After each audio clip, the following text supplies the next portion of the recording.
অধিকৃত পশ্চিম তীরের একটি মসজিদে আগুন দিয়েছে ইসরায়েলি বসতি স্থাপনকারীরা। বৃহস্পতিবার ভোরে সালফেত শহরের উত্তর পশ্চিমে হাজ্জা হামিদা মসজিদে এই হামলা চালানো হয়। ফিলিস্তিনের সরকারি সংবাদ সংস্থা ওয়াফার বরাত দিয়ে তাসনিম নিউজ এজেন্সি জানায়, বসতি স্থাপনকারীরা মসজিদটির প্রবেশ পথে দাহ্য পদার্থ ঢেলে ভবনটিতে আগুন ধরিয়ে দেয়। এ সময় নানা বর্ণবাদী স্লোগান দিয়ে মসজিদের দেয়াল ভাঙচুরও করে তারা। তবে পুরো মসজিদটি পুড়ে যাওয়ার আগেই স্থানীয় বাসিন্দারা আগুন নেভানোর জন্য ছুটে যান। আওকাফ এবং ধর্ম বিষয়ক মন্ত্রণালয় এটিকে জঘন্য অপরাধ এবং মুসলমানদের অনুভূতির উপর স্পষ্ট আক্রমণ বলে অভিহিত করেছে। এদিকে বেথলহেমের ক্রিসান গ্রামে জমি চাষের সময় বাসিন্দাদের ওপর হামলা চালিয়েছে বসতি স্থাপনকারীরা। হামলায় এক ফিলিস্তিনি যুবককে গুলি করে আহত করে ইসরায়েলি বাহিনী।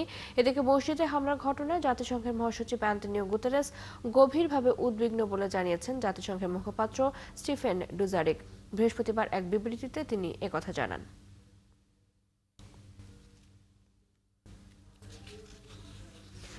যুদ্ধবিরতি শর্ত মেনে গাজায় আটক থাকা আরও একজন ইসরায়েলি জিম্মির মরদেহ ফেরত দিয়েছে হামাস। ইসরায়েলের প্রতিরক্ষা বাহিনী আইডিএফ এ তথ্য নিশ্চিত করেছে। রেড ক্রসের মাধ্যমে ইসরায়েলি জিম্মির মৃতদেহটি ইসরায়েলি সামরিক বাহিনীর কাছে হস্তান্তর করা হয়। এরপর মৃতদেহটি শনাক্তের জন্য দেশটির জাতীয় ফরেনসিক ইনস্টিটিউটে পাঠানো হয়। এর ফলে গাজায় এখনও আরও ৩ ইসরায়েলি জিম্মির মৃতদেহ হামাসের কাছে রয়েছে। অক্টোবর থেকে শুরু হওয়া যুদ্ধবিরতি চুক্তির আওতায় এখনও পর্যন্ত হামাস গাজায় আটক থাকা ২০ জন জীবিত জিম্মিকে মুক্তি দিয়েছে। অন্যদিকে প্রায় ২,০০০ ফিলিস্তিনি বন্দীকে মুক্তি দিয়েছে ইসরায়েল।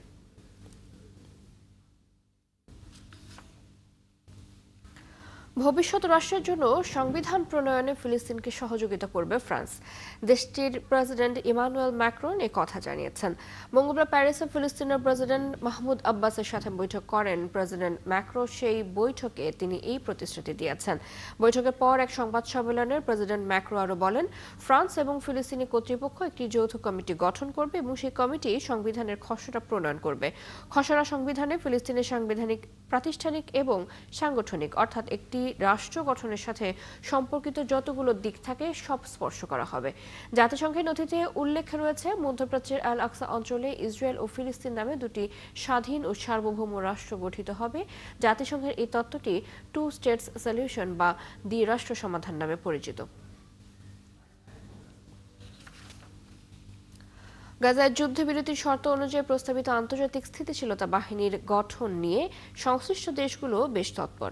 এই বাহিনী গাজার ভঙ্গুর যুদ্ধবিরতিতে স্থায়ী রূপ দিতে সহায়তা করবে বলে আশা প্রকাশ করেছে তুরস্ক। আঙ্কারায় বৃহস্পতিবার প্রকাশিত এক বিবৃতিতে দেশটির প্রতিরক্ষা মন্ত্রণালয়ের তরফ থেকে এই কথা বলা হয়। সাম্প্রতিক যুদ্ধবিরতি কার্যকরে তুরস্ক গুরুত্বপূর্ণ ভূমিকা রেখেছে। ইসরায়েলের আপত্তি সত্ত্বেও তারা প্রস্তাবিত আন্তর্জাতিক বাহিনীতে যোগদানের ইচ্ছা প্রকাশ করে আসছে। এছাড়া ওই একই বিবৃতিতে আরও বলা হয়, গাজার জন্য যুক্তরাষ্ট্র নিয়ন্ত্রিত সংগঠন সামরিক বেসামরিক সমন্বয় কেন্দ্রের আরও সুস্পষ্ট পদক্ষেপ নেওয়া উচিত, যেমন আন্তর্জাতিক আইন অনুযায়ী গাজায় ত্রাণ সহায়তা নির্বিঘ্ন রাখার নিশ্চয়তা দেয়া। পশ্চিমাদের সামরিক জোট ন্যাটোর সদস্য তুরস্ক হচ্ছে ইসরায়েলের অন্যতম সমালোচক একটি রাষ্ট্র। গাজায় ২ বছরের বেশি সময় ধরে চলা আগ্রাসনের পুরোটা জুড়েই তারা নেতানিয়াহু সরকারের নিন্দা জানিয়ে গেছে।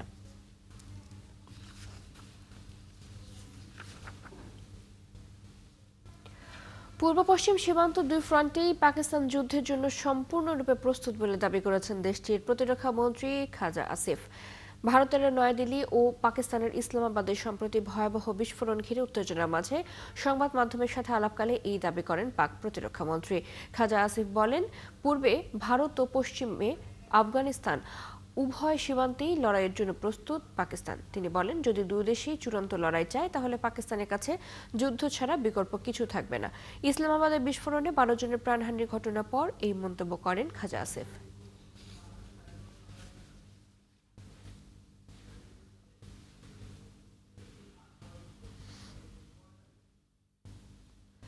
রাজধানী ইসলামাবাদ সহ দুটি স্থানে চলতি সপ্তাহে আত্মঘাতী বোমা হামলার সঙ্গে আফগানিস্তানের নাগরিকরা জড়িত বলে অভিযোগ করেছেন পাকিস্তানের স্বরাষ্ট্রমন্ত্রী মোহসিন নাকভি। বৃহস্পতিবার দেশটির রাষ্ট্রীয় টেলিভিশনে সরাসরি সম্প্রচারিত পার্লামেন্টে দেওয়া ভাষণে এই অভিযোগ করেছেন তিনি। পার্লামেন্টে দেওয়া ভাষণে তিনি বলেন, বোমা হামলায় জড়িত 2 আত্মঘাতী হামলাকারীর পরিচয় নিশ্চিত করা গেছে। তারা দুজনেই আফগান নাগরিক। তবে পাকিস্তানের এই অভিযোগের বিষয়ে তাৎক্ষণিকভাবে কোনো প্রতিক্রিয়া জানায়নি কাবুল। মঙ্গলবার ইসলামাবাদের একটি নিম্ন আদালতের বাইরে পুলিশের টহল দলের কাছে এক আত্মঘাতী হামলাকারী বিস্ফোরণ ঘটিয়ে নিজেকে উড়িয়ে দেন। এতে 12 জন নিহত এবং 27 জন আহত হন। এর আগের দিন সোমবার আফগান সীমান্তের কাছে দক্ষিণ ওয়াজিরিস্তান জেলায় এক হামলাকারী বিস্ফোরক বোঝাই গাড়ি নিয়ে সামরিক বিদ্যালয়ের প্রধান ফটকে আঘাত হানেন। ওই ঘটনায় 3 জন নিহত হন।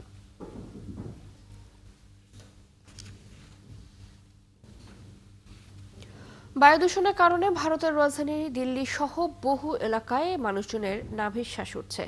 তারপরও থেমে নেই দেশটির কৃষকদের ফসলের অবশিষ্টাংশ পুড়িয়ে সাফ করার প্রক্রিয়া। দেশটির হরিয়ানা ও পাঞ্জাব প্রদেশের কৃষকরা জানান, তাদের কাছে এছাড়া কোনো উপায় নেই। কারণ ধান কাটার পর যে অংশ থেকে যায় তা না পুড়িয়ে যে মেশিন দিয়ে তোলা হয়, বেশিরভাগ কৃষকেরই সেটি কেনার সামর্থ্য নেই। সৃষ্টি ঘটকের প্রতিবেদনে বিস্তারিত।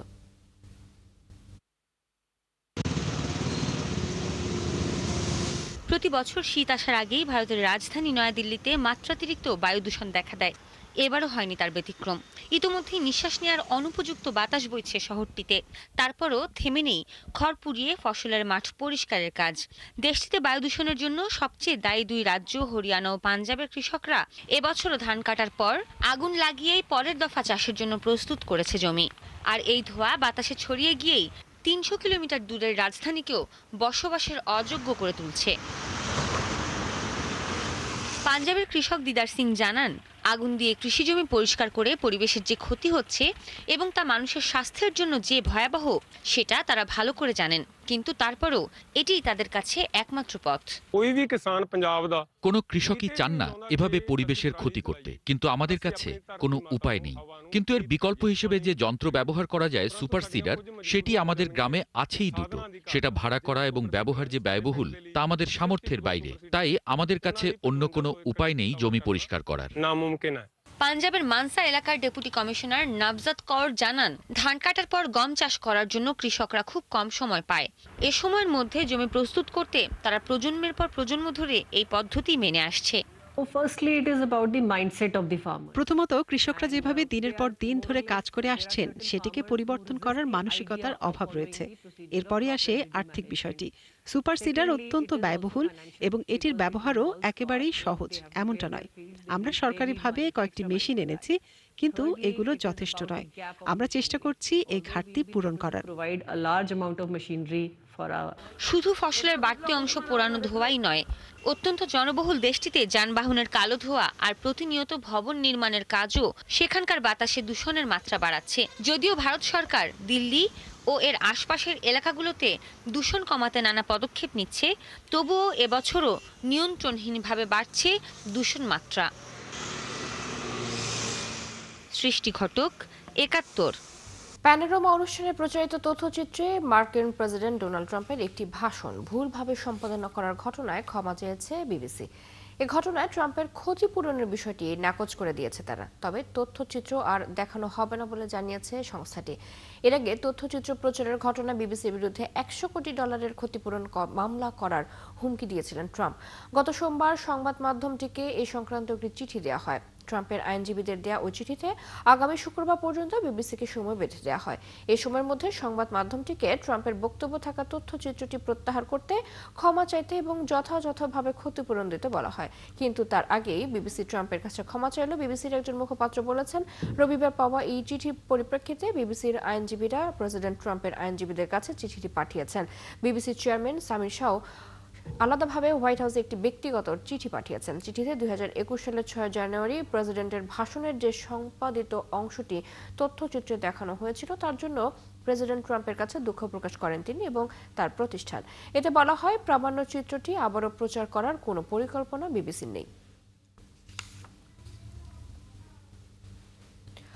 যৌন অপরাধী জেফ্রি অ্যাপস্টিন সংক্রান্ত ফাইল প্রকাশের জন্য কংগ্রেসের প্রতিনিধি পরিষদে ভোটের দাবি তুলেছেন 218 জন আইন প্রণেতা। তাদের মধ্যে 4 জন রিপাবলিকানও আছেন। যুক্তরাষ্ট্রের বিচার বিভাগকে ফাইলগুলো পুরোপুরি প্রকাশ করতে বাধ্য করার জন্যই তাদের এই ভোটের দাবি। আগামী সপ্তাহে প্রতিনিধি পরিষদে এই ভোট হবে বলে জানিয়েছেন স্পিকার মাইক জনসন। যুক্তরাষ্ট্রের কংগ্রেসের প্রতিনিধি পরিষদের ডেমোক্রেটরা বুধবার হাউস ওভারসাইট কমিটিতে অ্যাবস্টেনের ইমেল প্রকাশ করে। এগুলোর মধ্যেই রয়েছে সেই সব ইমেল যেগুলোতে প্রেসিডেন্ট ট্রাম্প এবং তার অন্যান্য বিশিষ্ট ব্যক্তিদের নাম উল্লেখ রয়েছে। এদিকে কেবল খুবই খারাপ এবং মূর্খ রিপাবলিকানরা অ্যাবস্টেনের ফাইল নিয়ে আরও তদন্তকে সমর্থন দিতে পারে বলে মন্তব্য করেছেন ট্রাম্প।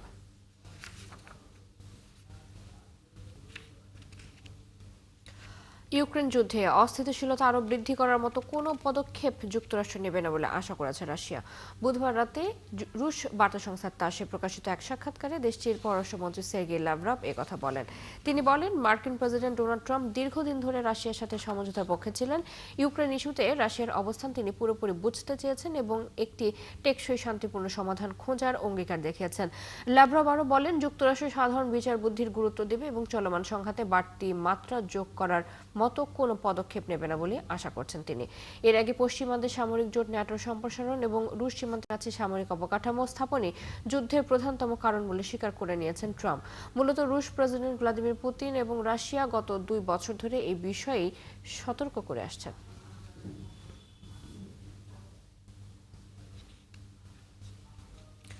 জ্বালানি খাতে ব্যাপক দুর্নীতির অভিযোগ ওঠায় 2 জন মন্ত্রীকে বরখাস্ত করেছেন ইউক্রেনের প্রেসিডেন্ট ভলোদিমির জেলেনস্কি। তাদের বিরুদ্ধে অন্তত $10 কোটি ঘুষ নেওয়ার চক্রের সাথে জড়িত থাকার অভিযোগ উঠেছে।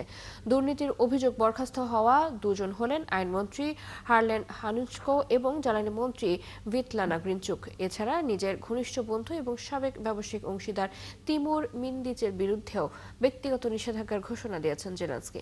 অভিযোগ উঠেছে পুরো ঘুষ চক্রের বিষয়টি সমন্বয়ের দায়িত্বে ছিলেন মিন্দিচ। দুর্নীতি নিয়ে জনরোষের বিষয়টি স্বীকার করে জেলেনস্কি বলেছেন, তিনি আইন শৃঙ্খলা রক্ষাকারী বাহিনী এবং দুর্নীতি বিরোধী কর্মকর্তাদের প্রতিটি তদন্তকে সমর্থন করেন। তবে বরখাস্ত হওয়া 2 মন্ত্রী কোনো অনিয়মের সাথে জড়িত থাকার বিষয়টি অস্বীকার করেছেন।